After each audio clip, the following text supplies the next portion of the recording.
Hi guys, welcome back to my channel. We have very exciting vlog episode. Have you seen already Gucci's latest fashion show?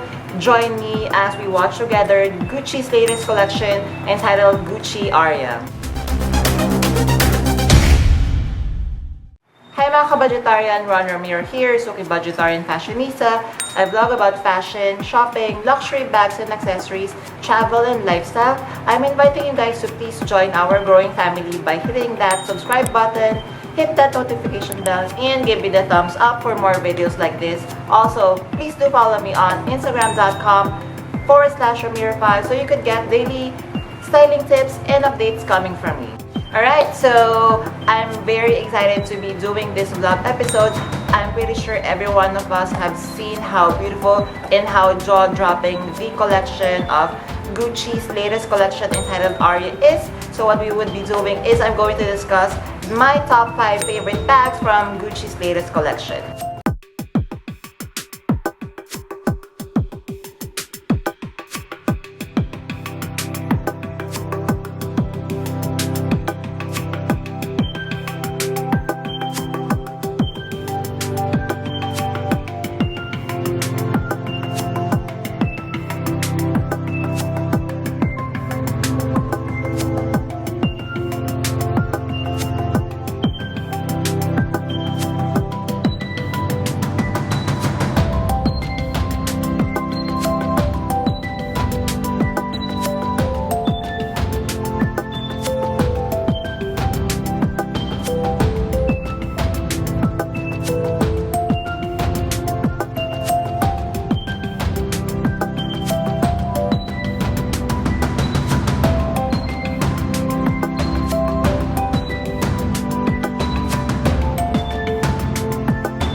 Alright, the very first of my top 5 favorite bag from Gucci's latest collection is the Gucci Jackie. So this one, it's the classic Gucci design.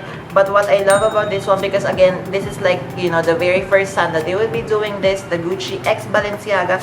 So this Gucci bag, this crossbody bag, which again, the classic style of the Gucci Jackie. But what I really love about this and what's so modern is that it has, you know, the monogram of Balenciaga written all over the bag, which again is like you're getting 2 bags for the price of one. It's like people might be a little bit confused whether is that a Gucci or Balenciaga. For me, I really love this bag because, as you know, if I wanted to be adding a new bag to my collection, I want it to be unique and very edgy at the same time. So this one, guys, the color is black. I'm sure it's made of leather. I love the shine of that gold hardware, and again, I'm so in love with the all over Balenciaga print on this Gucci Jackie bag. Alright, next on my list is this Hourglass bag from Balenciaga, but this time with the Gucci print. Actually, this bag I've been eyeing for a very long time, or it's on my wish list. This Balenciaga Hourglass bag. Actually, I have another version of the Hourglass bag. I'm going to put a photo here. It's the belt bag version. So this one, why I am in love with this one. So again, just like the very first bag that I mentioned, it's like a combination of Gucci X Balenciaga. So the design of the bag is the Hourglass bag of Balenciaga, but it came with the, you know, the Gucci canvas print all over. I super love this one. Again, this bag comes with the top handle, and it comes with detachable strap wherein you could wear it as a shoulder or a crossbody bag. And again, guys, I love again the all over, the iconic logo of Balenciaga and Gucci. So it's so cute, it's really structured, and definitely guys, this is so fun and I want to add it to my collection. Third on my list is another Hourglass bag from the Gucci collection. So this one again with the classic shape of the Hourglass bag of Balenciaga. So you're going to see the iconic monogram of Balenciaga, the letter B, the print of Balenciaga all over the bag. Then I believe the floral print is from Gucci. So I love that it comes with the leather trims, the leather top handle, and I believe it would also come with the leather shoulder strap, wherein we could wear this one crossbody or shoulder. It's, you know, structured. I'm not really sure. I need to double check whether how many Hourglass bags this Gucci ARIA collection came with, but so far I've seen 2, and these 2 Hourglass bag from Gucci x Balenciaga. Promise guys, it's super fun, super nice. Good thing I haven't bought the Hourglass bag, because definitely if I would be buying an Hourglass bag, this would be it from the Gucci x Balenciaga collection. Fourth on my list guys would be this classic Gucci bamboo handle bag. What I love about this one, because they have modernized the print of this bag, it comes with different textile. So I'm going to put the video here so we can take a closer look. I love the monogram Gucci canvas print. It comes in, again, like what I mentioned, multiple prints.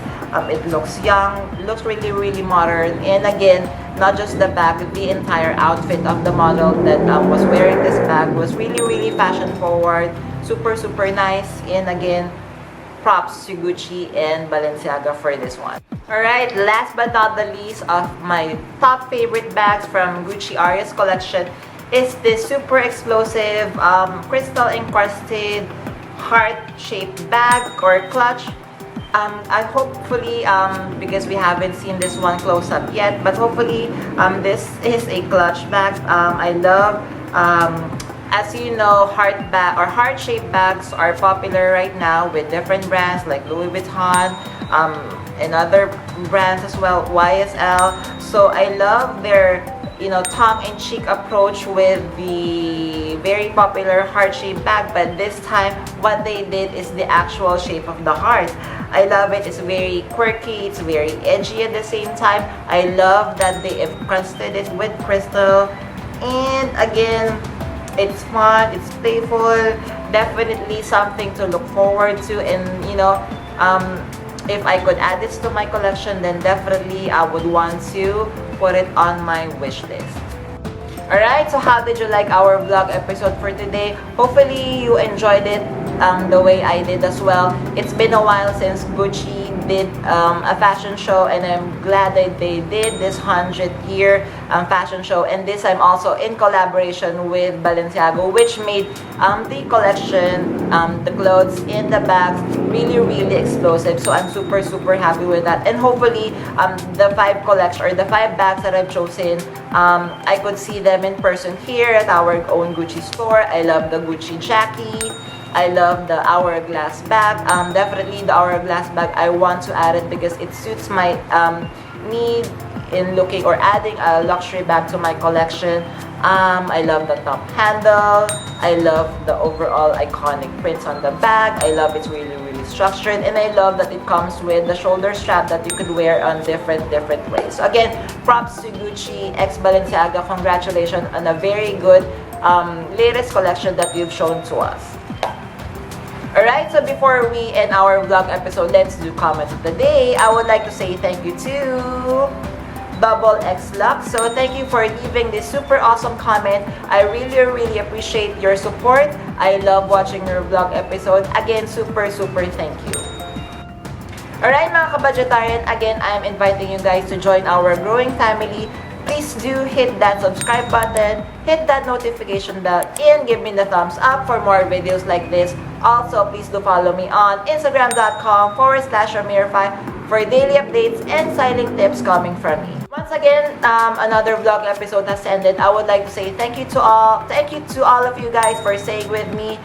Please do stay safe and healthy always, and I will see you on our next vlog episode. Bye!